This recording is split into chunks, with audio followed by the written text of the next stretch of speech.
یہ ہے अर्जेंटीना जिसको इस वक्त दुनिया की सुपर पावर होना चाहिए था। आज से सिर्फ 100 साल पहले अर्जेंटीना दुनिया के अमीर तरीन कंट्रीज में से एक था। अर्जेंटीना की इकोनॉमी इतनी तेजी से डेवलप कर रही थी कि इसे अमेरिका का सबसे बड़ा कंपेटिटर समझा जाता था और इसकी सबसे बड़ी वजह अर्जेंटीना की ये परफेक्ट ज्योग्राफी थी। अर्जेंटीना के सेंटर में ब्राजील और यूरुग्वाय के बॉर्डर्स तक फैला हुआ ये पैम्पस रीजन है जो शायद हमारी पूरी दुनिया में सबसे ज्यादा फर्टाइल एरिया है। यहाँ का मौसम, बारिश और जमीन हर किस्म के एग्रीकल्चर के लिए बेहतरीन है। इसी तरह अर्जेंटीना के नॉर्थ में जबरदस्त रिवर सिस्टम है जहाँ पर कराना और यूरुग्वाय रिवर जैसे बड़े दरिया हैं जिनसे न सिर्फ एग्रीकल्चर और पीने के लिए साफ पानी मिलता है बल्कि अर्जेंटीना इन रिवर से अच्छी खासी बिजली भी पैदा करता है। अर्जेंटीना की सारी वेस्टर्न साइड पर एंडीज माउंटेन रेंज है जो इसे दूसरे कंट्रीज से एक जबरदस्त नेचुरल प्रोटेक्शन देती है और फिर ईस्टर्न साइड पर द माइटी अटलांटिक ओशन है जिसके साथ अर्जेंटीना की 5000 किलोमीटर लंबी कोस्ट लाइन है। इस कोस्ट लाइन की वजह से अर्जेंटीना इजीली ग्लोबल मार्केट से कनेक्टेड रहता है और बॉर्डर्स के साथ ये समुद्र होने की वजह से यहाँ पर हर साल 1 मिलियन टन के करीब मछली पकड़ी जाती है जिसमें से ज्यादातर दूसरे कंट्रीज को एक्सपोर्ट होती है। अभी तक तो ये अर्जेंटीना के सिर्फ जियोग्राफिक एडवांटेजेस थे। अर्जेंटीना में दुनिया के तीसरे सबसे बड़े लिथियम, दुनिया के 9वें सबसे बड़े सिल्वर, 17वें सबसे बड़े गोल्ड, 18वें सबसे बड़े नेचुरल गैस और 32वें सबसे बड़े ऑयल के रिजर्व्स हैं। अर्जेंटीना लिटरली एक गॉड गिफ्टेड कंट्री है। इतना कुछ होने के बाद इट वाज नेचुरल कि अर्जेंटीना बहुत जल्द एक वर्ल्ड सुपर पावर बनेगा और ऐसा ही हो रहा था। 19th सेंचुरी के आखिर में अर्जेंटीना का जीडीपी कनाडा, ऑस्ट्रेलिया और यूके से भी ज्यादा था। अमेरिका और अर्जेंटीना को उस वक्त फ्यूचर की वर्ल्ड सुपर पावर्स प्रेडिक्ट किया जा रहा था, लेकिन फिर एकदम ऐसा क्या हुआ कि वर्ल्ड्स फास्टेस्ट ग्रोइंग इकोनॉमी आज 100 साल बाद the biggest tragedy of south America बन चुका है। नोबेल प्राइज विनर साइमन कुज़नेट ने कहा था कि दुनिया में 4 तरह की इकोनॉमीज होती हैं, डेवलप्ड, अंडर डेवलप्ड, जापान और अर्जेंटीना। पिछले 100 सालों में अर्जेंटीना 9 दफा बैंकक्रप्ट हो चुका है और पिछले सिर्फ 50 सालों की इकोनॉमिक परफॉर्मेंस में आपको बहुत से इकोनॉमिक बूम्स और क्रैशेस नजर आएंगे और अब ऐसा लग रहा है कि अर्जेंटीना एक बार फिर एक जबरदस्त इकोनॉमिक क्रैश की तरफ जा रहा है। हालांकि सिर्फ 2 साल पहले अर्जेंटीना दुनिया की फास्टेस्ट ग्रोइंग इकोनॉमीज में से एक था। अर्जेंटीना में इस वक्त inflation rate all time high है। इवन बेसिक कमोडिटीज भी आम आदमी की पहुंच से बाहर हो चुकी हैं। अर्जेंटीनियन करेंसी लगातार अपनी वैल्यू खो रही है। आज की डेट में अर्जेंटीना की करेंसी अपनी 50% वैल्यू लूज कर चुकी है। लोगों में फ्रस्ट्रेशन और बेचैनी बढ़ रही है और प्रोटेस्ट से बचने के लिए अर्जेंटीनियन गवर्नमेंट ने बहुत सख्त पॉलिसीज इंट्रोड्यूस करवा दी हैं। आखिर ऐसा क्या हुआ है अर्जेंटीना के साथ जिसने उसे इतना कुछ होने के बावजूद एक वर्ल्ड सुपर पावर नहीं बनने दिया? इस वीडियो में हम सब के लिए और खास तौर पर इकोनॉमिस्ट्स और पॉलिटिशियंस के लिए बहुत से लेसन्स हैं कि एक कंट्री को किन किन चीजों से बचना चाहिए। सच ये है कि इस वीडियो में हम देखेंगे कि अर्जेंटीना की इकोनॉमी हर थोड़े अरसे बाद क्रैश क्यों कर जाती है, इतनी परफेक्ट ज्योग्राफी और नेचुरल रिसोर्सेज होने के बावजूद।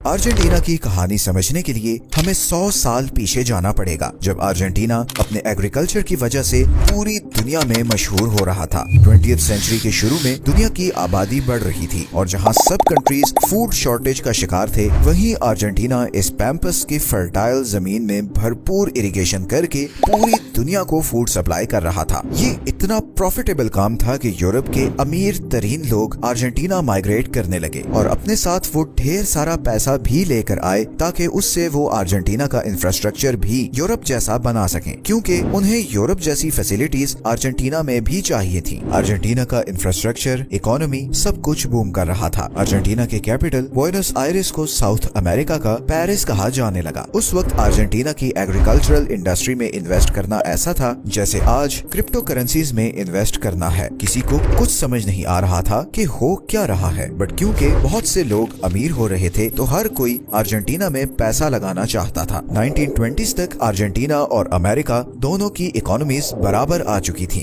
अमेरिका की तरह अर्जेंटीना को भी लैंड ऑफ अपॉर्चुनिटीज कहा जा रहा था, मगर अमेरिका और अर्जेंटीना में एक बहुत बड़ा फर्क ये था कि जहां अमेरिका में एग्रीकल्चरल जमीन मेरिट पर किसानों में बांटी जा रही थी, वहीं अर्जेंटीना में ये सारी जमीन पहले से ही चंद अमीर खानदानों को दे दी गई। इसका सबसे बड़ा नुकसान ये हुआ कि सारा पैसा चंद लोगों के हाथ में जा रहा था, और क्योंकि उनका कोई कंपेटिटर नहीं था तो ना वो कोई इनोवेशन कर रहे थे और ना ही काम को एक्सपैंड कर रहे थे। ये वही टाइम था जब अमेरिका तेजी से इंडस्ट्रियलाइजेशन की तरफ जा रहा था, मगर दूसरी तरफ अर्जेंटीना की ये फैमिलीज अपना इन्फ्लुएंस यूज करके गवर्नमेंट से ऐसी इकोनॉमिक पॉलिसीज अप्रूव करवा रही थी जिसमें एग्रीकल्चरल एक्सपोर्ट को ज्यादा फायदा होता था, और नतीजतन बाकी सेक्टर्स निगलेक्ट होते गए। इसी का नुकसान ये हुआ कि 1929 में जब द ग्रेट डिप्रेशन आया और ग्लोबल डिमांड गिर गई, तो अर्जेंटीना के पास कोई और सेक्टर था ही नहीं जिस पे वो रिलाय करता, और नतीजतन सिर्फ चंद महीनों बाद अर्जेंटीना दुनिया की सबसे स्टेबल, बड़ी और फास्टेस्ट ग्रोइंग इकोनॉमी से दुनिया की सबसे अनस्टेबल इकोनॉमी बन गया। और तब से लेकर आज तक ये ऐसा स्विच है जो अर्जेंटीना कभी ऑफ नहीं कर सका, और इसमें अर्जेंटीना की लीडरशिप का भी बहुत बड़ा हाथ है। अभी अर्जेंटीना की इकोनॉमी द ग्रेट डिप्रेशन के असरात से बाहर आ ही रही थी कि 1940 में जनरल हुआन डोमिंगो ने एक मिलिट्री कू करके हुकूमत का तख्ता उलट दिया और खुद प्रेसिडेंट बन गए। प्रेसिडेंट हुआन के नजदीक अर्जेंटीना की इकोनॉमिक कोलैप्स की सबसे बड़ी वजह ये थी कि वो एक्सपोर्ट पर बहुत डिपेंडेंट था और उसकी सारी इकोनॉमी दूसरे कंट्रीज पर रिलाय करती थी। प्रेसिडेंट हुआन ने इसका सोल्यूशन ये प्रपोज किया कि अर्जेंटीना को सेल्फ सफिशिएंट बनाने का सबसे बेहतरीन तरीका ये है कि अर्जेंटीना को बाहर की दुनिया से कट ऑफ किया जाए और सब सेक्टर्स स्टेट के कंट्रोल में लाए जाएं। ऐसे टाइम पर जब सारी दुनिया ग्लोबलाइजेशन की तरफ जा रही थी, वहीं अर्जेंटीना बिल्कुल ऑपोजिट डायरेक्शन में गया। एक्सपोर्ट रिस्ट्रिक्शंस लगाई गई और सारे इंस्टीट्यूशंस को नेशनलाइज कर दिया गया। इसका सबसे बड़ा नुकसान ये हुआ कि बड़े बड़े बिजनेसमैन और एक्सपोर्टर्स अर्जेंटीना छोड़कर जाने लगे। गो के 1950s में प्रेसिडेंट हुआन को भी एक और मिलिट्री कू के नतीजे में प्रेसिडेंटशिप से उतार दिया गया, मगर उनकी इकोनॉमिक पॉलिसीज ऐसे ही चलती रही। अर्जेंटीना एक सोशलिस्ट कंट्री बन चुका था जहां पर लोगों को हैवी सब्सिडीज और सैलरीज दी जा रही थी, मगर दूसरी तरफ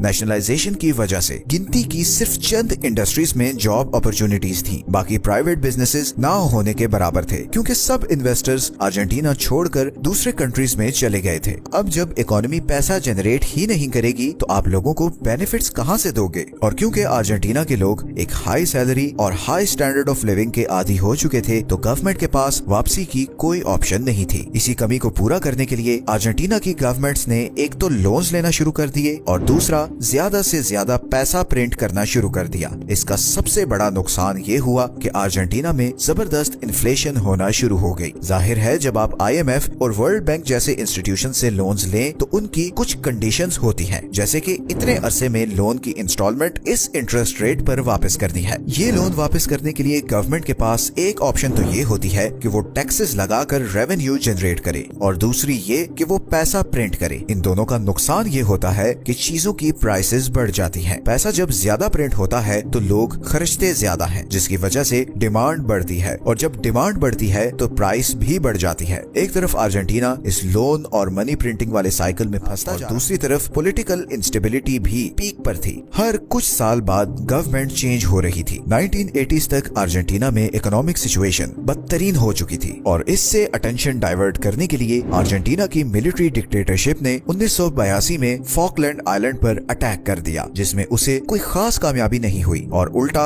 अर्जेंटीना बैंकरप्ट हो गया। इस डिफॉल्ट से डील करने के लिए अर्जेंटीना की गवर्नमेंट्स ने और ज्यादा पैसा प्रिंट करना शुरू कर दिया और नतीजतन इन्फ्लेशन इतनी ज्यादा बढ़ गई कि डेली यूज की चीजें भी लोगों की पहुंच से बाहर हो गई और अर्जेंटीना में प्रोटेस्ट शुरू हो गए। ये सारा सिलसिला 1990 में जाकर रुका जब एक नई गवर्नमेंट ने अर्जेंटीनियन पेसो का रेट डॉलर के साथ फिक्स कर दिया, जिसका मतलब ये था कि अब अर्जेंटीना अपनी मर्जी से पैसा प्रिंट नहीं कर सकता। अब अर्जेंटीना क्योंकि पिछले 30 सालों से अपने सारे खर्चे पैसे प्रिंट करके पूरा कर रहा था, तो ये एक बहुत बड़ा सेटबैक था और इससे निकलने का एक ही तरीका था और वो था फॉरेन लोन्स। गवर्नमेंट ने IMF से फिर से हैवी लोन्स पकड़कर इकोनॉमी चलाना शुरू की। फिर से वोटर्स को खुश करने के लिए अनअफोर्डेबल प्रोजेक्ट्स लॉन्च किए गए और इस सब का नतीजा ये होता था कि शॉर्ट टर्म में तो अर्जेंटीना तरक्की कर जाता था, मगर फिर हर 3 से 5 साल बाद जब लोन रीपेमेंट की बारी आती तो अर्जेंटीनियन इकोनॉमी क्रैश कर जाती। बिल्कुल वैसे ही जैसे पिछले कुछ सालों से पाकिस्तान के साथ हो रहा है। हर पॉलिटिकल पार्टी वोटर्स को ख्वाब दिखाकर गवर्नमेंट में आती है। जब वो गवर्नमेंट में आती है तो देखती है कि उसके पास तो पैसा ही नहीं जिससे वो लोगों से किए गए वादे पूरे करे, तो फिर वो IMF से लोन पकड़ती है ताकि उस लोन के पैसे से कुछ प्रोजेक्ट्स करके वोटर को खुश करे। हालांकि गवर्नमेंट नेचुरली उन प्रोजेक्ट्स को अफोर्ड नहीं कर सकती होती। इसका नतीजा ये होता है कि 4 से 5 साल बाद जब नई गवर्नमेंट आती है तो उसे पिछली गवर्नमेंट का लिया हुआ लोन तोहफे में मिलता है और फिर क्योंकि नई पार्टी ने भी अपने वोटर्स को खुश करना होता है तो वो भी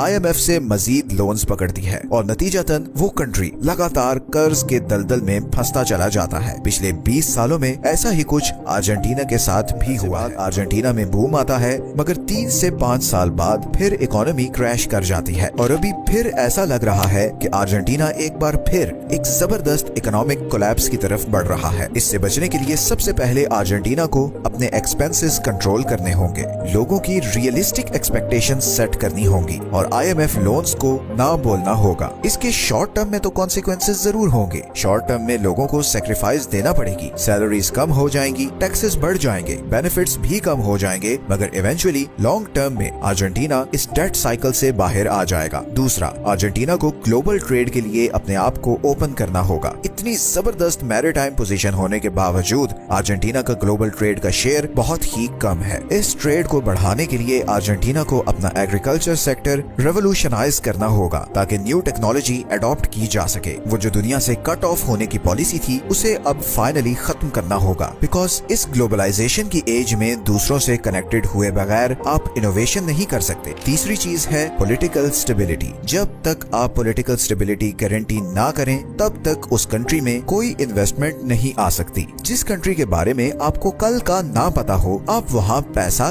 क्यों लगाएंगे। अर्जेंटीना वाकई में एक गिफ्टेड कंट्री है और जो नेचुरल रिसोर्सेज कुदरत ने उसे दिए हैं आज भी वो उसे दुनिया की एक सुपर पावर बना सकते हैं। अर्जेंटीना और अमेरिका एक बहुत बड़ी मिसाल है कि लॉन्ग टर्म प्लानिंग आपको कहां तक ले जाती है। अमेरिका के लीडर्स ने अगले 100 साल का सोचा और मेरिट पर फैसले किए और आज वो दुनिया की नंबर 1 इकोनॉमी है। दूसरी तरफ अर्जेंटीना ने गलती पे गलती की और किसी जमाने में अमेरिका के बराबर होने के बावजूद आज वो उससे बहुत पीछे रह गया है। ये हमारे चैनल की वीडियोस पसंद कर रहे हैं तो आपसे रिक्वेस्ट है कि इसे सब्सक्राइब जरूर कर लें। आपके लिए तो शायद ये छोटी सी चीज हो मगर हमें इससे बहुत मोटिवेशन मिलती है। मिलते हैं नेक्स्ट वीडियो में एक और इंटरेस्टिंग टॉपिक के साथ।